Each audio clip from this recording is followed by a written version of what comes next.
기도하고 말씀 나누겠습니다. 거룩하신 하나님, 저의 마음과 영혼의 문을 열어주시옵소서. 주님의 뜻 헤아리는 이 시간 되게 하여 주시옵소서. 거룩한 시간, 주님 만나는 시간, 주님 뜻 받고 그리고 세상을 향하여서 나가는 그러한 예배 되게 도와주옵소서. 예수 그리스도 이름으로 기도합니다. 아멘. 오늘 말씀은 저번 주에 누가복음 1장과 이어서 누가복음 2장 말씀 가지고 예수를 찾아서라는 제목으로 말씀 나누도록 하겠습니다. 여러분, 크리스마스 때마다 나오는 영화가 있습니다.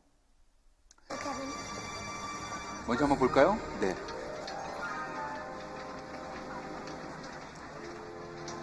Kevin's not here. Kevin's not here. Kevin's not here. Kevin's not here. Kevin's not here. Kevin's not here. Kevin's not here. Kevin's not here. Kevin's not here. Kevin's not here. What?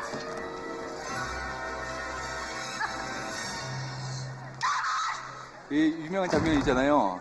예, 나 홀로 집에라는 영화입니다. 1990년에 처음 나온 걸로 제가 알고 있는데요. 제가 그때가 거의 중학교 때였던 것 같은데 고등학교 초였나? 하여튼 너무 재밌게 본 기억이 납니다. 이거는 이제 2탄이고요. 3탄도 나오고 4탄, 5탄까지 계속 이어져서 나오고 있습니다.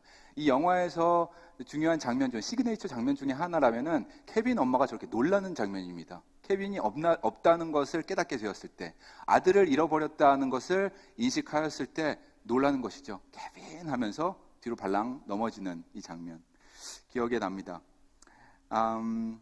케빈네 가족에 대해서 제가 짧게 말씀드리자면 가족이 많았습니다. 5남매였었고요.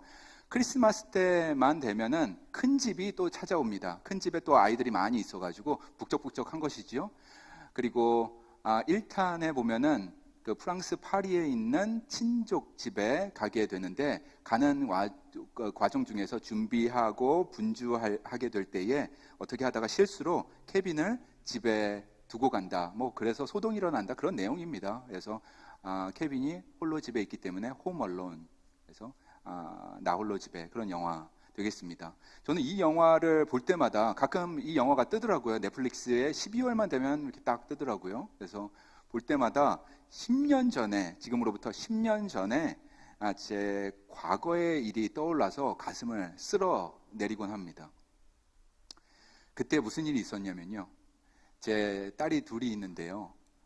지금은 이제 15살, 13살입니다. 그때는 5살, 3살이었습니다.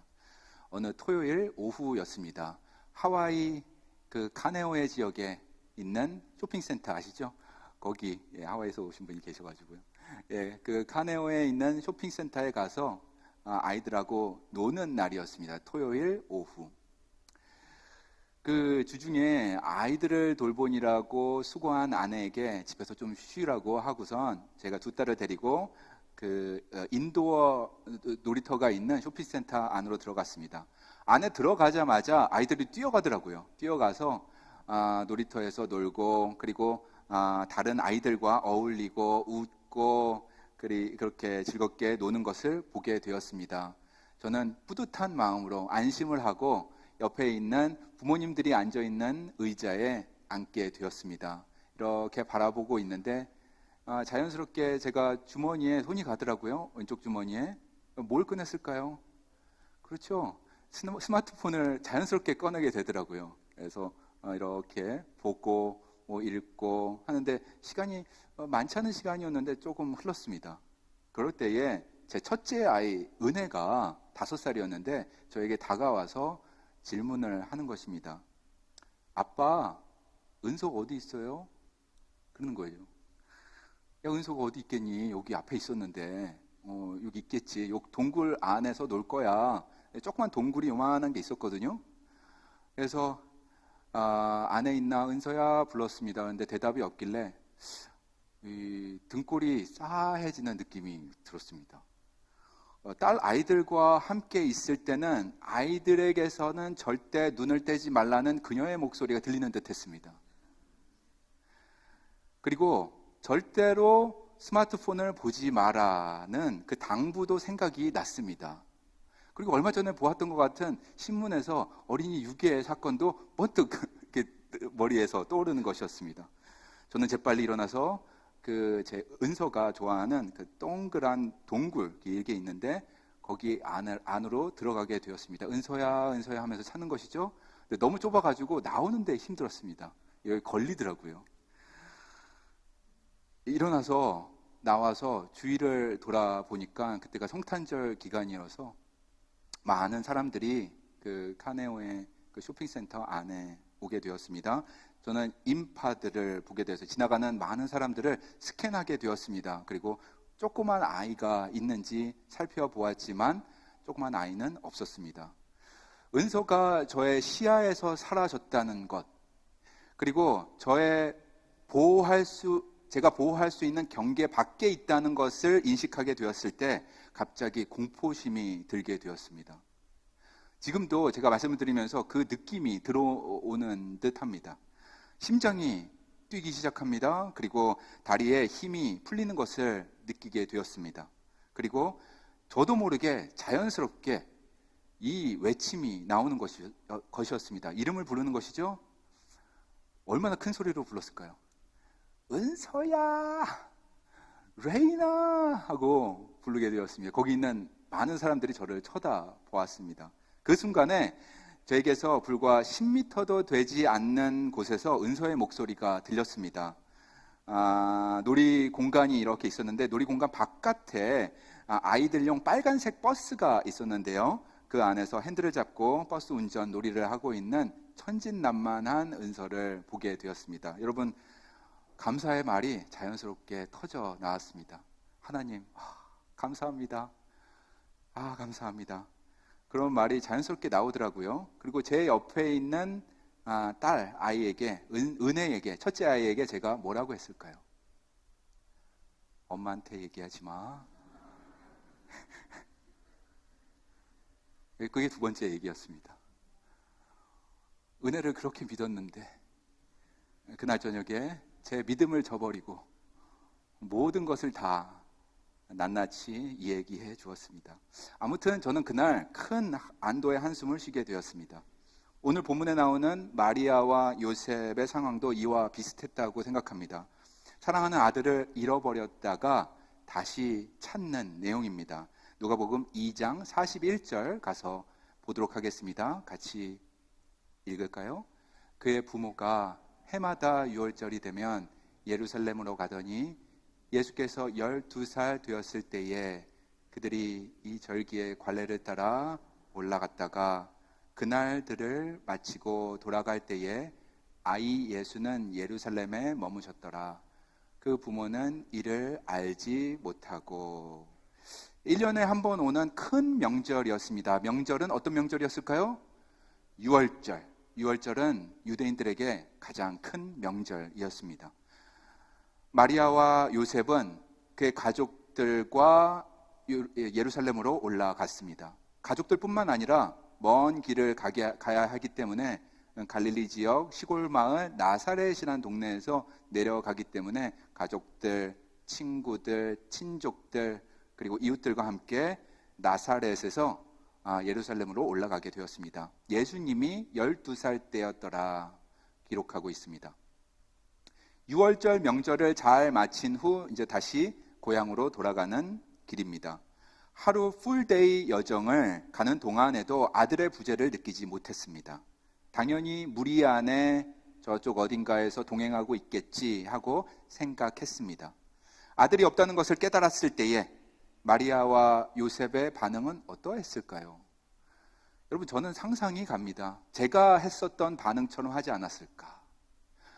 오늘 영화 본 것처럼 홈얼런에 나오는 케빈 엄마처럼 반응하지 않았을까? 이름을 크게 부르고 찾으러 다녔을 것입니다. 그렇죠? 예수님의 이름, 아람어로 그리고 히브리어로도 똑같이 부를 수 있겠죠? 예슈아, 예슈아, 그렇죠? 그렇게 마리아가 외쳤을 것 같습니다. 예슈아, 예슈아. 우리 예슈아 본 적 있어요? 12살 아이인데 본 적 있어요? 우리 같이 왔었는데 예루살렘에서 같이 왔을 텐데 본 적이 있나요? 하고 묻고 다녔을 것입니다. 아들이 사라졌음을 깨닫게 되면서 걱정이 밀려오게 됩니다. 사람들 사이에서 찾게 됩니다. 그렇게 그들은 아들을 잃어버렸습니다. 3일 후에 찾기는 하는데 그 3일 동안 아이를 찾느라 부모님이 얼마나 걱정하고 노심초사했을지 저는 상상할 수 있겠습니다. 여러분 상상할 수 있을까요? 44절 가서 보도록 하겠습니다. 같이 읽겠습니다.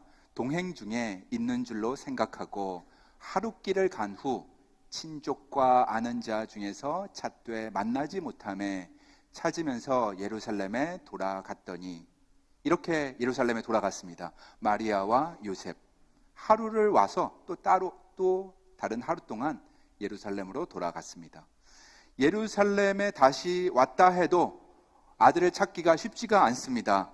왜냐하면 사람들이 아직도 많이 있기 때문입니다. 6월절 명절 기간이라서 가뜩이나 도시인데 많은 사람들이 온 상태였기 때문입니다. 군중들 속에서 아마 키가 작았을 것 같은데 12살짜리 어린 아이를 찾는 것은 그리 쉽지 않았을 것입니다. 지나온 동선을 따라갑니다. 우리가 어디 갔었지? 여보, 우리가 여기 갔었나 저기 갔었나? 동선을 따라갑니다. 그리고 눈을 크게 뜨는데 전보다 더 크게 눈을 뜨고 아이를 찾기 시작합니다. 스캔을 하기 시작합니다. 예루살렘 곳곳을 다니기 시작합니다. 그러다가 성전에 올라갔는데 거기에서 예수님을 만나게 됩니다. 46절 가서 보도록 하겠습니다. 같이 읽을까요? 사흘 후에 성전에서 만난즉 그가 선생들 중에 앉으사 그들에게 듣기도 하시며 묻기도 하시니 듣는 자가 다 그 지혜와 대답을 놀랍게 여기더라. 아멘. 이런 일이 벌어졌습니다. 사흘 후에 예수님을 만나는 장소가 성전이었습니다. 거기 가서 여보, 예수아가 저기 있는 것 같아. 가까이 가서 보니까는 맞습니다. 거기에 있는 율법 학자들과 변론을 하는 모습을 보게 됩니다. 질문을 하고 대답을 합니다. 율법 학자들 그 얼굴이 굳어있는 얼굴이 굳어있는 그런 사람들이 어쩌면 이런 애가 있을까 하는 표정으로 변하는 것을 보게 됩니다. 놀라는 것이죠. 예수님은 그곳에서 이런 대담을 나누고 있었습니다. 율법 학자들과 대담을 나누는 그 장면을 보고 율법 학자들이 놀랐을 뿐만 아니라 거기에 서 있는 부모님들도 놀라는 것입니다. 48절 가서 보도록 하겠습니다. 그의 부모가 보고 놀라며 그의 어머니는 이르되 아이야 어찌하여 우리에게 이렇게 하였느냐 보라 내 아버지와 내가 근심하여 너를 찾았노라. 이렇게 부모도 놀라고 거기에 서서 같이 논쟁하고 있는 선생님들도 놀랐다는 것입니다. 놀란 이유는 당연하지요. 첫 번째로는 찾았기 때문에 놀라는 것입니다. 어머, 저기 예수아가 있는 것 같아요. 그러면서 놀라는 것입니다. 두 번째로는 예상치 못한 장소이기 때문에 놀라는 것입니다.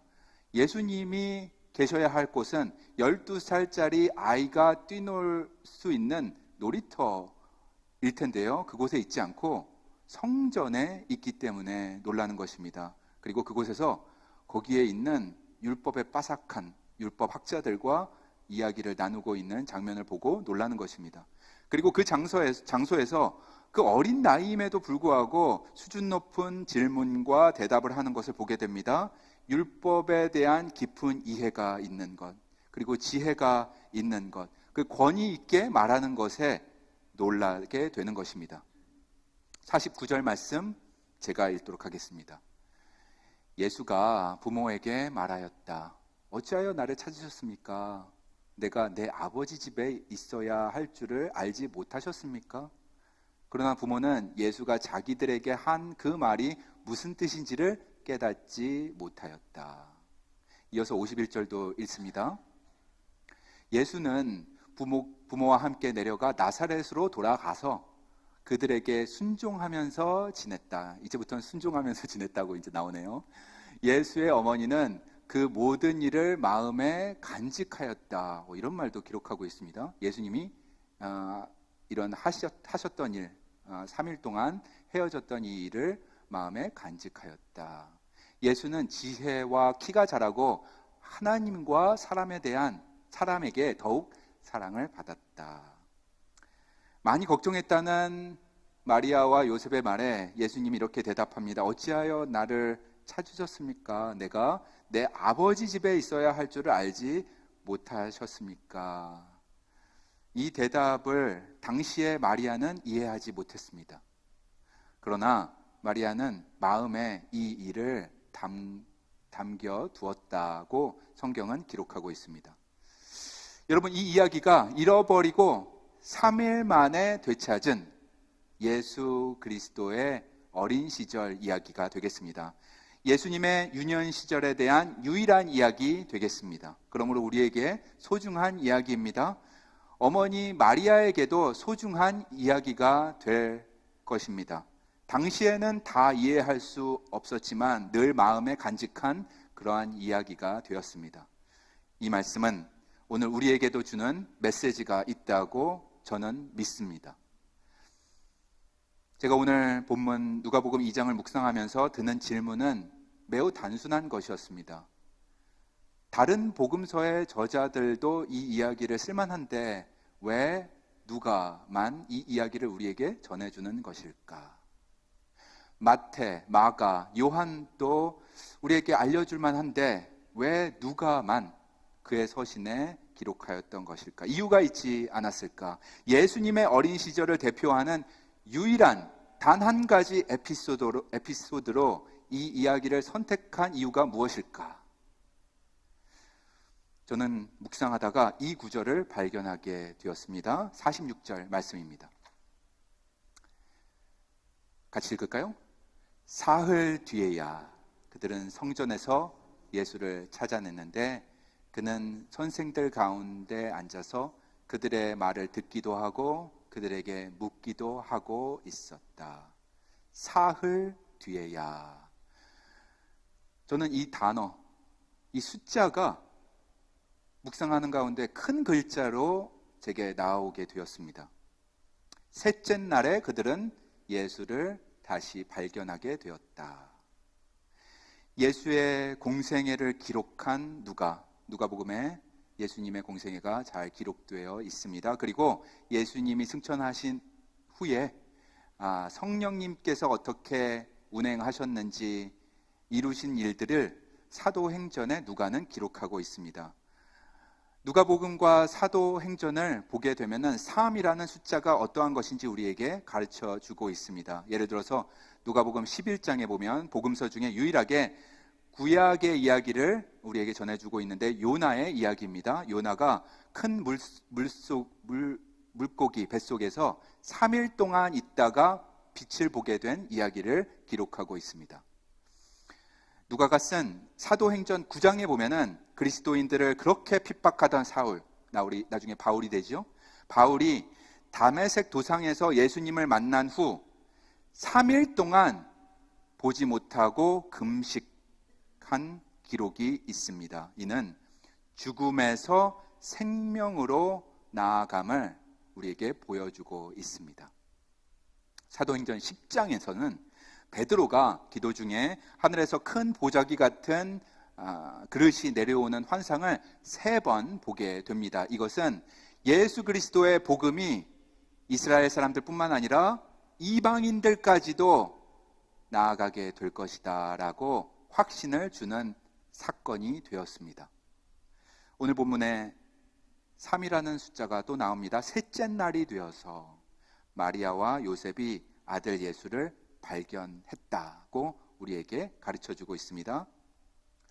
감리교 무브먼트를 시작한 존 웨슬리는 요 3일을 이렇게 나누어서 이야기해 줍니다.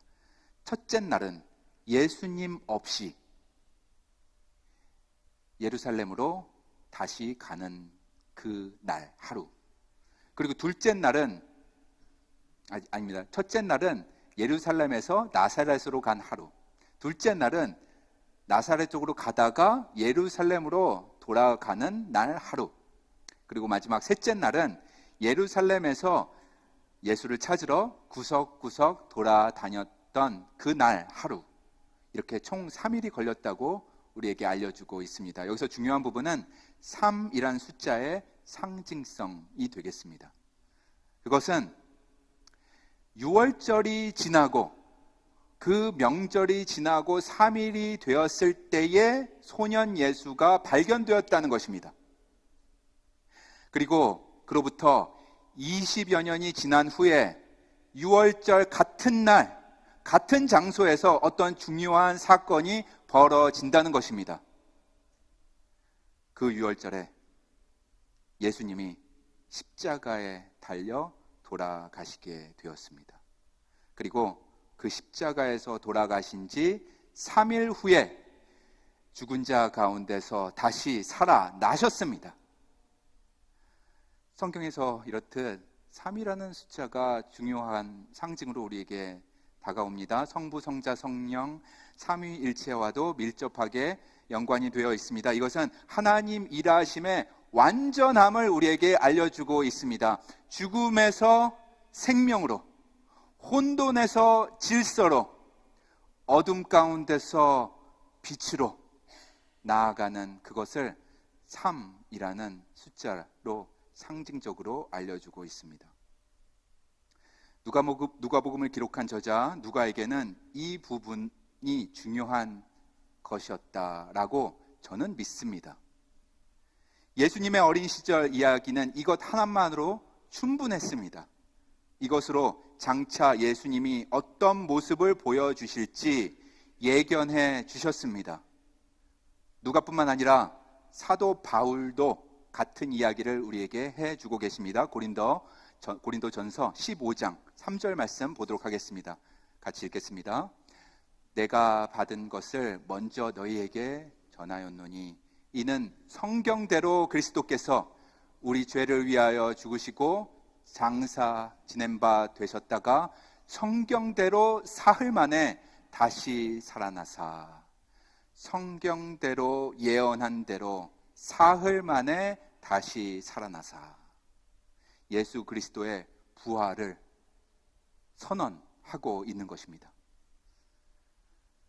소년 예수는 3일 동안 사라진 바 되었다가 3일째 되는 날 발견되었습니다.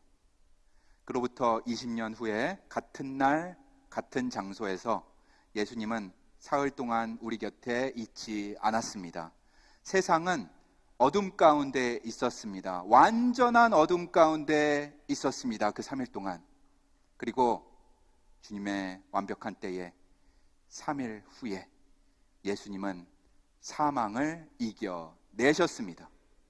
이것이 바로 인류 최대의 사건, 십자가와 부활의 사건인 것입니다. 그런 의미가 오늘 본문 소년 예수의 이야기에 담겨 있다고 보는 것입니다. 여러분, 제가 오늘 설교 말씀을 준비하면서 이렇게 말씀 나누는 이유가 있습니다. 왜냐하면 제가 여러분에게 드리고 싶은 진지한 질문이 하나 있기 때문입니다. 오늘 본문에 마리아와 요셉은 3일 후에 예수님을 발견하였습니다. 만났습니다. 그 후 20년이 지난 후에 같은 날에 예수님이 십자가에 달려 죽으시고 3일 후에 많은 사람에게 나타나셨습니다. 많은 사람들은 예수님을 만났습니다. 발견하였습니다. 여러분에게 질문 드리고 싶은 것은 이것입니다. 여러분은 이 예수를 발견하셨는지요? 여러분은 이 예수를 만나셨는지요? 부활의 예수님을 만났다면 진지한 질문 드립니다. 이분을 여러분의 구원자로 영접하셨는지요? 아멘. 아멘. 아니면 이 예수님이 아직도 여러분 삶 커튼 저편에 서 계시지는 않으신지요? 예수라는 분이 계신 거는 어렴풋하게 알겠는데 아직 인격적으로는 만나지 못하고 교회만 왔다 갔다 하는 종교 생활하고 있지는 않으시는지요? 만약 그러하다면 오늘 이 예배 중에 그 커튼을 걷어내야 하겠습니다. 더 이상 안개 속의 예수가 아니어야 하겠습니다. 그림자 예수가 아닙니다. 진짜 예수님, 1대1로 개인적으로 만나는 그 예수님, 여러분의 예수님, 구원자 예수님이 되셔야 할 줄로 믿습니다. 또 다른 한편으로 여러분 이렇게 말씀하실 수도 있겠어요. 저는 2024년 한 해 동안 예수님과 동행했음 기억하고 감사를 드립니다. 그 은혜 가운데 우리 가족들 안전하게 보호하여 주심 기억하고 감사를 드립니다. 고백하신다면 할렐루야, 저는 여러분과 함께 찬양과 영광을 하나님께 올려드립니다. 다가오는 2025년 한 해에도 계속해서 우리 구원자 예수님과 이렇게 동행하는 삶이 되시기를 축원드립니다. 사랑하는 성도님 여러분, 한 해가 이렇게 저물고 있습니다. 이 서쪽 바다로 가시면은 5시경에 아름다운 석양을 보게 되는데요. 시간 되시면은 이 한 해를 정리하면서 그 석양을 바라보시면은 참 좋겠다 생각됩니다. 2024년 한 해가 어땠는지 모르겠어요. 좋았던, 싫었던, 힘들었던, 복된 시간들이었던 간에 이 해는 저물어가고 있습니다. 3일 후에, 여러분 오늘부터 3일 후에 새로운 해가 뜨게 됩니다. 여러분 한 분 한 분이 다시 한번 부활하신 예수님을 찾기를, 그리고 만나시기를 소망합니다. 우리 예수를 구주로 고백하고 구원의 감격 가지고 새롭게 출발하는 저와 여러분 되시기를 축원합니다. 거룩하신 숫자, 그 3의 의미처럼 하나님의 풍성함, 하나님의 완전함이 이제 한 해를 준비하는 여러분의 삶 속에, 그리고 새해를 준비하는 삶 가운데에 함께 하시기를 예수 그리스도 이름으로 축원합니다. 아멘. 기도하시겠습니다. 사랑과 은혜가 풍성하신 하나님, 이 시간 저희가 주님 앞에 감사의 제목 가지고 나아갑니다. 오늘도 저희에게 생명 주시고 주님의 은혜로 살아갈 수 있도록 인도하심 감사합니다. 부활하신 주님 만남이 그 무엇보다 소중한 일임을 깨닫고 감사를 드립니다. 항상 주님과 동행하는 삶, 우리의 삶이 되게 하여 주시옵소서. 예수 그리스도 이름으로 기도합니다. 아멘.